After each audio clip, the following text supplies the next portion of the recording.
Welcome back again to another episode of our Great Kids podcast. Today we welcome Ericka Gergely. I'm Amanda Miller. I'm the Executive Director of Great Kids Make Great Communities. And I'm Jessica Gergely, the training coordinator.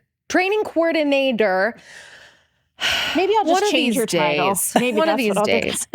With Great Kids Make Great Communities. Ericka, you want to introduce yourself? Tell us a little bit about you. Sure. My name is Ericka Gergely, and I am the school age specialist for Spark Learning Lab. And what that means is I create content, trainings, webinars, resources, and support coaches and providers. Well, support the coaches that go into where the providers are for the state of Indiana. Oh, okay. Okay. So when we were, I would say chatting back and forth, but more accurately emailing back and forth, yes. We landed on a topic that is, feels like top of mind for many people when it comes to youth development. And that is the concept of resilience and building resilience in kids. And I have several friends and or colleagues who, when I checked in with them, specifically friends and colleagues that work in education, and when I did a check-in with them around October, the thing I keep hearing over and over and over is our kids don't have the resilience they once did. We need to build resilience. Like, that's what I keep hearing over and over and over. And so I guess, at Great Kids, there are times it's just prudent and time to go back over some of these concepts that maybe we haven't touched on in a while. Just kind of if you're an organization, it's good to, review your mission statement and make sure you're still, sticking true to that. So let's chat a little bit about resilience. Specifically, can you clarify what resilience looks like, what it doesn't look like, and then even launching into yesterday in a training that you gave for Great Kids, you referenced resiliency and growth mindset and how many people use them synonymously. I know I was. And I heard you say, I wouldn't say they're synonymous. I would say they hold hands. So let's launch into a little bit of what is resiliency? What is it not? And also the relationship to growth mindset. Okay, great. Yes. So, when we talk about resiliency in general, it's our ability to, that's what they refer to as that bounce back and how we handle situations. And so if we're saying what resilience does not look like, okay, it's a lot of a lack of emotional regulation. When we come up against circumstances, we don't know how to handle them emotionally. We may not even be able to identify the emotion of the situation. So we don't know how to grasp that the right way. It could be a lack of coping skills. Getting to a frustration level where we don't know what to do with those feelings. We don't know how to act. And so maybe kids are acting out. Maybe they're doing different things that are contributing to them not being able to have that bounce back for what they do. As far as what does resiliency look like, which that's what we're all striving for, right? Is that they would develop coping skills. They face something difficult, and again, when we talked about growth mindset and resilience holding hands, they really do, because just paralleling with a growth mindset, that means that we might have not learned it yet, but we have the ability to learn it. And it's keeping that mindset that we can learn it versus the fixed of, I know as much as I'm going to know, I can't learn anymore, and that rigidity of not moving. So if they have the growth mindset of, I can do this, I can learn coping skills, I can learn how to do this eventually, then it holds hands with resilience of, well, if I believe that I can do that, then I can actually learn the skills to be able to do it. That makes me interested, in hearing about, I feel like so many parents and even educators or people that we talk to, there's this fine line between how much do we help, support, encourage our kids, and when is it appropriate to let them fail, right? Right. Because it's, especially when you're talking about your own babies, and I've been there, I think a lot of us have been there, right? With our kids, it's hard for us to see them fail. I think sometimes we even take it, it's a personal failure in terms of our parenting, when we see our kids quote unquote fail. But realistically, that's part of how we learn, right? It's that we have to experience things and try things often more than one time before we perfect them or even get good at them. So can you talk a little bit about that? Is it important to let our kids fail at things. Yeah, and I think that's great. And I'm glad you asked that because, we hear the buzz phrase failing forward, and we've seen trainings about it, we've heard about it, but what we really need to do is break that down and what that actually looks like. And when we are encouraging kids to fail forward, we need to remind them that failure is a stepping stone. Okay. And there is an acronym sometimes that's used with the word fail, and it says first attempt in learning. And so it's really supposed to help them be able to realize that it's not negative. Failure has such a negative connotation. It does. Right? If we asked people, how many of you think that failure is a good thing? Hardly anybody would raise their hands. And so it's really helping to reframe the language that we use and reframe that with them, because when they are failing, they are also learning a new way to try something. They're learning what doesn't work. So it enables them to try things again, and encouraging kids to think through what we even touched on in the training yesterday of think about all of the things that were invented by mistake, that a lot of times kids have we set out to do something and something completely different comes as a result of it. So I think that's really important too, is having kids understand that failure is that stepping stone. We can come back from that. It's that first attempt in learning what works and what doesn't work. And something great can come from something that we didn't think was a good thing in the first place. So really just the value of that. And also when you asked, even as a parent, well, I'm afraid to let my kid fail. Like when his teacher calls me for the umpteenth time and says he forgot his iPad, how many times do I take it to the school before I let him, experience the consequence so that maybe he'll learn to. And that's a whole other training in itself, right? Right. Yes. So the thing about failure and understanding when we are enabling versus when we are actually helping them through something is really looking at, first of all, it's circumstantial, right? We figure out, is this somewhere where we need to actually step in, or do we need them to be able to navigate it on their own?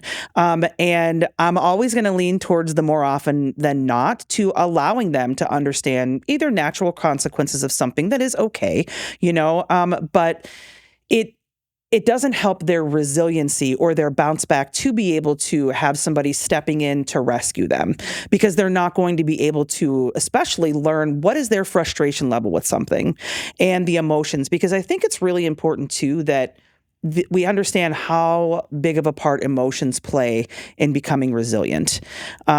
And just to kind of parallel off what you're saying with that emotions, if kids can't recognize what emotions look like, if they don't understand how somebody sounds, how somebody feels, what they feel like, how they may act, that's another hand holder with resilience, because if we have no connection to emotions, bouncing back is really difficult. So when they have frustration levels and failure and not knowing when we need to step in, it helps them to recognize that, if that makes sense. They can start to see, okay, I get to this point and I'm starting to get angry. I'm starting to feel overwhelmed. I want to cry about something.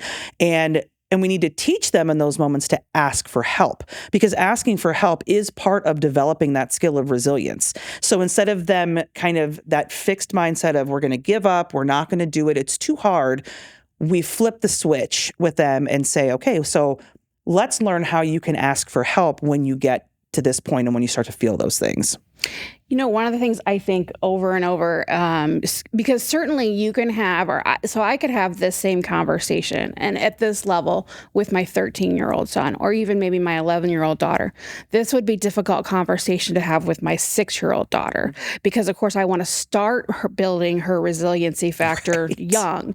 And so this is one of the things that Great Kids talks about so often when I am talking about the 4 developmental assets, which of course we present on, and some of these more abstract terms, especially to young kids, like integrity or empathy, Honesty, or that sort of thing. And I have said over and over and over again, as adults, what we can do in those situations is model that behavior. And so, when I think about resiliency and regulating your emotions and being in touch with your emotions, being okay with your emotions, naming them, even walking towards them, and like recognizing and not feeling guilty about emotions, and recognizing that it's passing. Like all those things are things we need to engage in as adults in a healthy manner in front of kids to start like normalizing that as part of our scope. It's, again, one of those things where, people think, oh, I'll talk to them, we'll have those conversations when they get older. And you will, wherein you can use some of the big words, but let's like also not forget that we can model this behavior for kids. And I think it's just so important to check in, great kids. We, of course, do training based around youth development and how we help kids. But so much of the time it ends up being, but first, let's check in with us too and make sure we're in a space wherein we're modeling the behavior that we want to see day in, day out. Yeah. Putting on, I think feel like I've heard it referred to as like putting on, like they tell you in the airplanes, you got to put on your oxygen mask first so that you can be of help to other people. And kind of that same concept. And it is really vital, whether you're in education, whether you're in youth development programming, before school, after school. I mean, whatever the situation is, kids, we're always being watched by kids. So we are modeling. No matter what we are modeling something. And so especially when we're talking about resiliency, how are our kids that are with us, how are they seeing us bounce back? How are they seeing us deal with something that's difficult? Are we becoming way overwhelmed emotionally, right? Or are we finding unhealthy coping mechanisms when we're frustrated?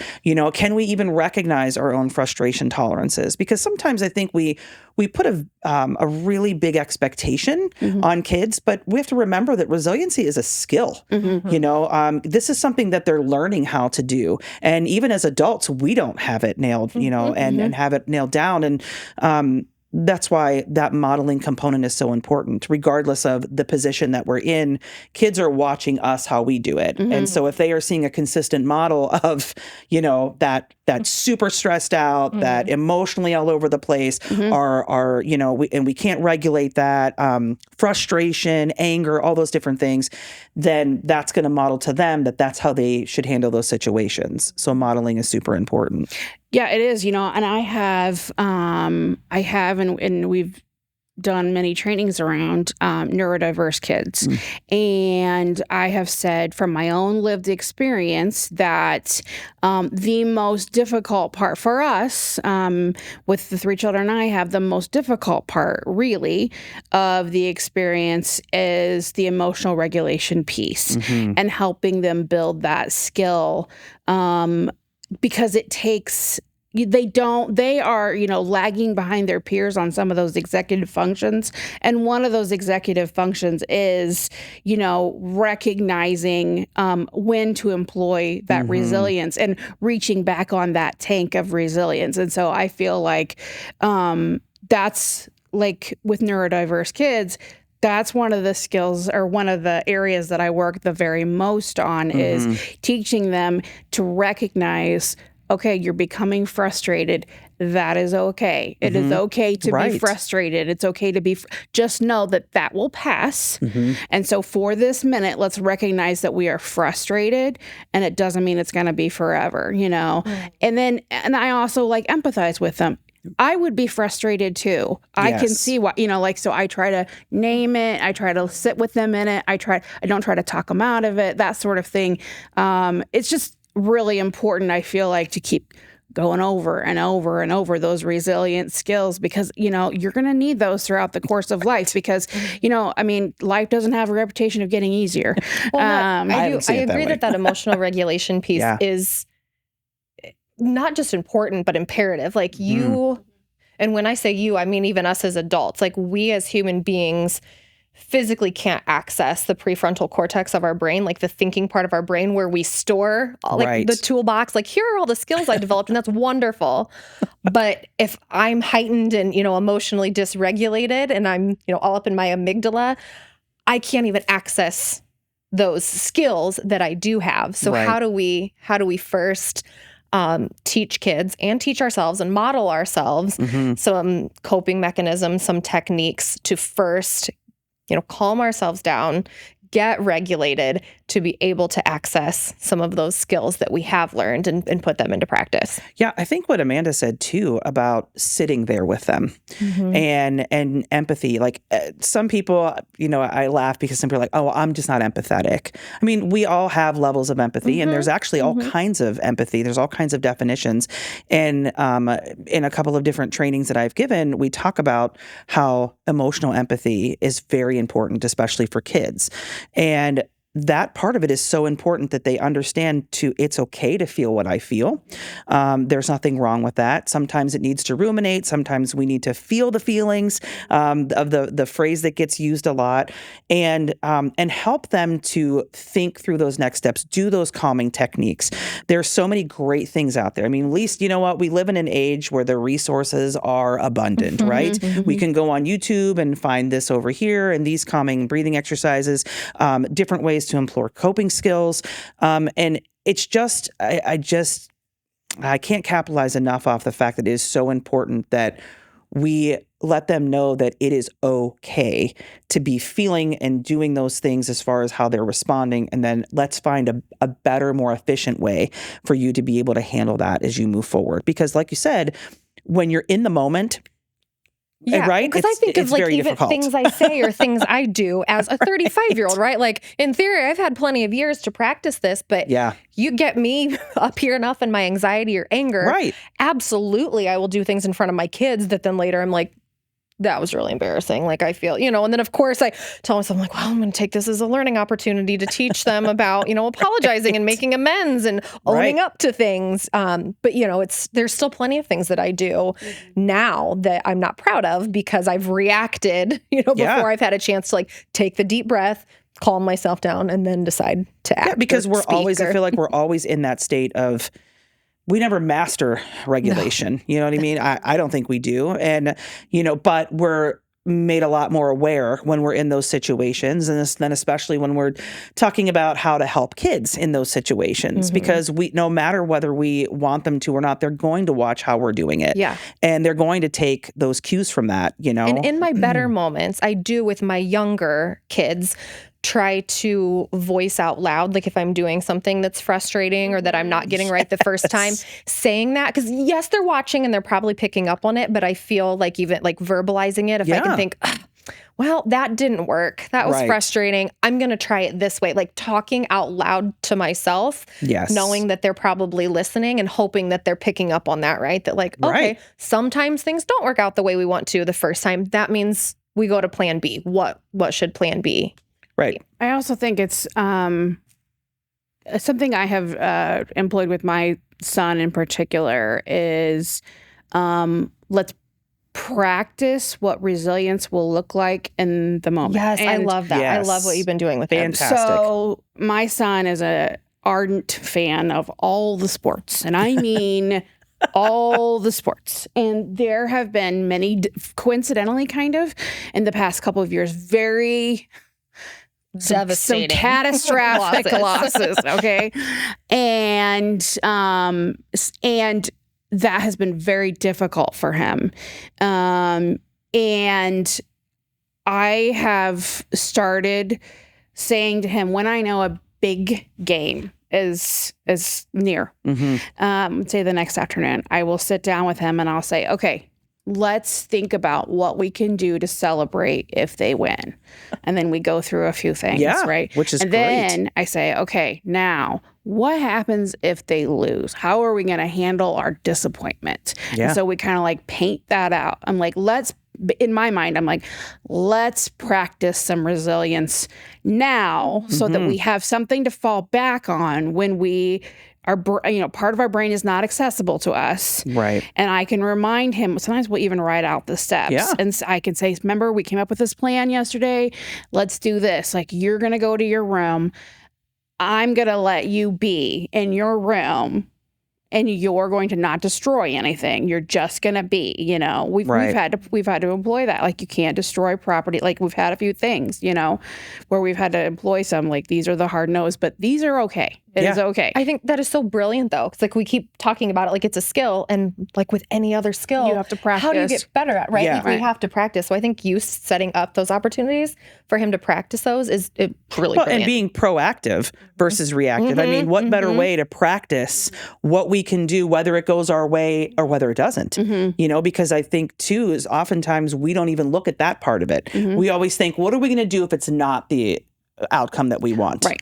So what can we do if it is? How do we still regulate that Yeah. and respond in a healthy way? Right. Yeah, that's awesome. So like, but my hope is that I'm saying I'm helping him, you know, because as a parent, your job is to hopefully work yourself out of a job. Yeah, right. And you're looking to, you know, instill this regulation piece in this case that will be there with them when you are not there to help them breathe, to reassure them that what they feel is okay, to just sit with them, to not, you know, do some of the things that my parents, well-meaning, did with me, where they would, you know, they were trying to reassure me, but they would basically dismiss my feelings but really trying to minimize the discomfort. That was their goal.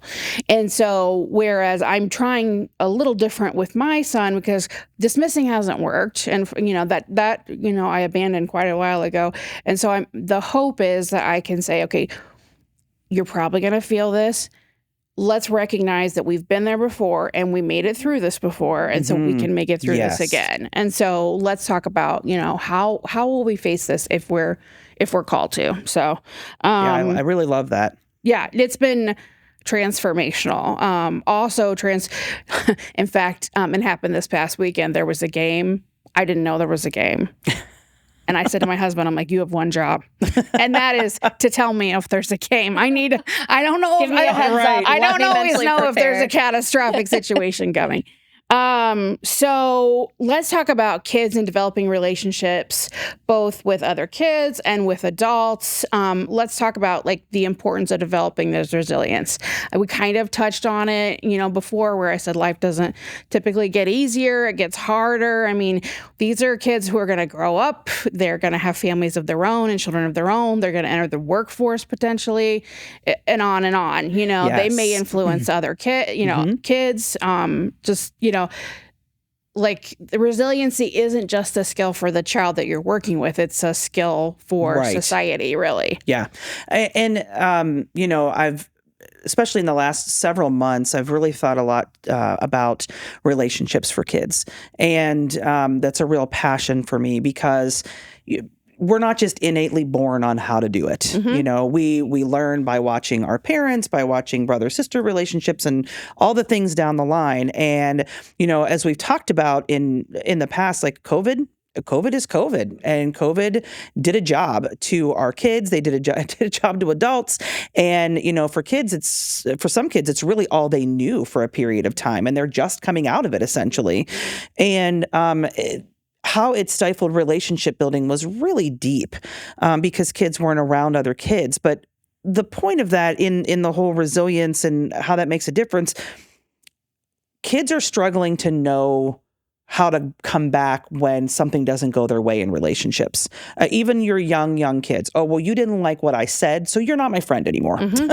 You know, you didn't do what I told you to do, so you're not my friend anymore. And taking a look at something that I'm actually working on now is dealing with friendship fires that kids have to go through and understanding that it's a cycle. It's not just one and done, and you made me mad, so I'm going to keep on going, depending on, like, you know, how bad the crime is, I guess. But you know, but kids really, the resilience comes there too. In how are they looking at these relationships? What if somebody does something that they're not happy with? Are they saying that's okay? That's okay. We're going to figure that out. You know, is the mindset fixed or is it a growth mindset? You know, how am I feeling? Am I going to be raging, angry, or super sad and crying because you didn't respond or do what I needed you to do? So it really does affect relationships. How does that work for the give and take for both kids in the relationship? And I mean, and that starts like young. You know, I mean, we're teaching kids how to share, right? You know, when they're in the really early childhood stage. And how do we share? How do we call people our friends and all of these different things? but we also are teaching them how to be able to relate to each other and what emotions look like. How does it look to be kind to your friend? How does it look to do this? So even if we're starting here and going up as they get older, that growth mindset and the resilience of how they handle their emotions when things don't go their way in relationships, it is, like you said, it's universal and it continues up through adulthood. But if we are not helping to equip kids now, we are seeing that we're only facing bigger issues as they're getting older. Something that may seem very simple when they're 5 or 6 and, in a center or, playing in an activity and they don't like something and they get mad and throw the ball. But that becomes something else that's a lot bigger. And those lack of coping skills, that lack of resilience to be able to even deal with something they're not happy with, then it starts to trickle down in their relationships. Then kids may not want to be friends with you because they don't know how you're going to respond emotionally. You may have a past history of not being able to talk things out, just a lack of emotional regulation, all those different things. And they all play into developing healthy relationships, and not just kids with other kids, but kids and adults, kids with their teachers, kids with any authority. It starts very young, and it really does have a lot to do with how they progress healthy, like as they keep going. Well, yeah, and I think too about the relationship between that resiliency factor and your mental health. Yes, is strong. Think about someone who is constantly gravely disillusioned because of someone who didn't, play the game the way they thought, or right. That's a struggle for kids, to have, and kids in general, like I have noticed, are used to, especially because they had this sustained period of online or on-screen activity, if A, then B. Yes. Like that. And that, and our kids in this technology age, that if I press this, this happens. Yes. And that's not the way interactions and relationships work. Right. That's just not. Too many variables between the two individuals. And so they get locked into this fixed mindset of this is how it's going to be. And then there's a lot of cognitive dissonance when it's just not. And whereas the resilience factor, if we're building that over time, we're more able to withstand some of these things that don't necessarily play out the way we thought. I think about the connection to self-esteem and self-worth too, right? Like we're seeing now more than ever that our youth and adults really are struggling with their mental health, their self-esteem, their self-worth.